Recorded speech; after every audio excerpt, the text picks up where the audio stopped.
रंजालि बैसागुनि सोरगिदिं रंजानायनि दोहौ।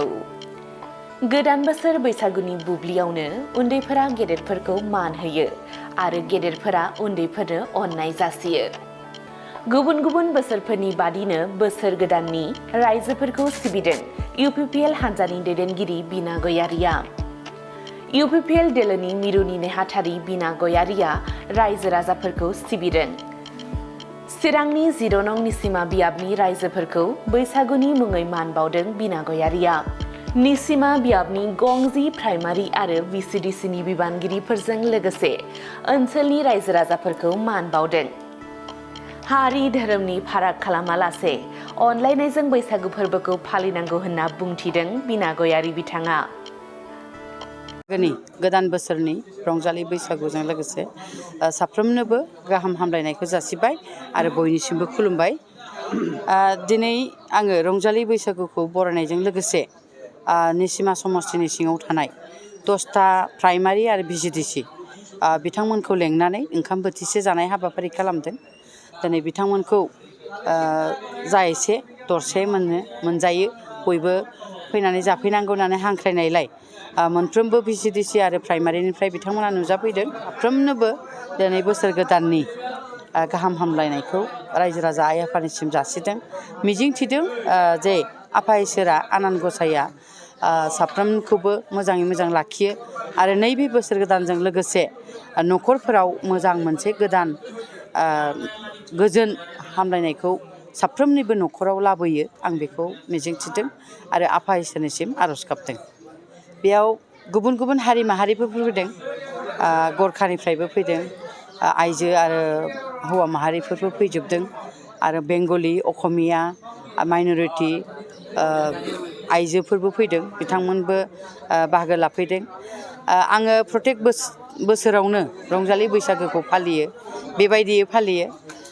जों जेब्ला जोंहा बिटिआर गभर्नमेन्ट सफैबाय बा जोंनि इउपिपिएल दोलोआ सरकार खालामनाय लोगो लोगो बिनि उननि बोसोरनिफ्रायनो आङो बे हाबाफारिखौ लाबोबाय थादों।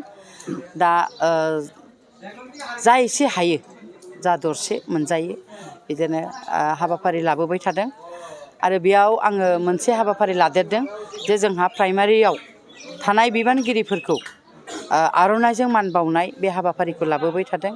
भिसिडिसिनि मावथि बिथांमोन, चेयारमेन आरो भाइस चेयारमेन, बेजों लोगोसे मावथि मेम्बार बिथांमोनखौबो आङो मान बावनाय हाबाफारिखौ लाबोदों। आङो बेखौनो बुंनो नागिरदों जे जोङो बयबो अनलायलायनानै हारि माहारि बैसागोखौ फालिलांनांगौ। गोदो गोदायनिफ्रायनो जिहेथु जोङो रंजालि बैसागोखौ मानियो, बिदि खुनु धोरोम लायालासिनो जोङो साफ्रोमबो मानिलांनो हायोबा मोजां होननानै आं कम्पिउटार कर्सनि सोलोंथाइ लानो गोसो गुदुं सुबुंफोरनि थाखाय गोजोनथाव खौरां। कम्पिउटार कर्सनि थाखाय बेसेन नाङा जासे मुं थिसननायनि खाबुखौ लानानै फैदों क'क्राझार सहरनि खोदोमथलायाव थानाय MS फ्लाइं रुट इनस्टिट्यूशना। बयखौबो बेहाय क'क्राझार सिङाव थानाय खोदोमथला फ्लाइं रुट इनस्टिट्यूटआ हस्पिटेलिटी मेनेजमेन्ट आरो एभिएशननि अनगायै कम्पिउटार कर्सखौबो लन्च खालामनाय जादों गोदान। बेहाय दा फ्रि एडमिशन सोलिगासिनो दङ, जेरै जोङो JavaScript, web designing, CC programming बेखौ गासिखौबो होनाय जागोन। जायफोर केन्डिडेटफोरा गोसो दङ बेहाय माने थाबैनो रेजिस्ट्रेशन खालामनो हागोन।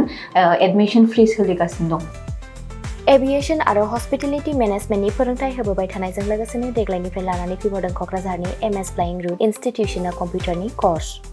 आखा-फाखा रोंग'सार फोरोंगिरि आरो मोजां खाबु थानाय बे फसंथानाव PGDCA, DCA, CCA, JavaScript, web designing, CC programming, illustrator, stenography with typing बायदि बायदि कम्पिउटार कर्सफोरनि फोरोंथायखौ नोंथांमोननो होनो थाखाय बे समाव नेनानै दङ क'क्राझारनि खोदोमथलायाव थानाय MS फ्लाइं रुट इनस्टिट्यूशना।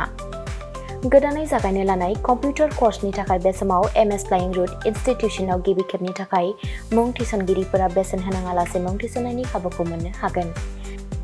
थारैनो नोंथाङाबो कम्पिउटारनि गियान सोलोंनो गोसो दङ नामा? जुदि गोसो दङ अब्ला गोबाव खालामाजासे क'क्राझारनि MS फ्लाइं रुट इनस्टिट्यूशनाव सुलाद लानो थाखाय नोंथाङा 9394796813 एबा 8099554765 जानबुं अनजिमायाव फोनांजाब खालामदो।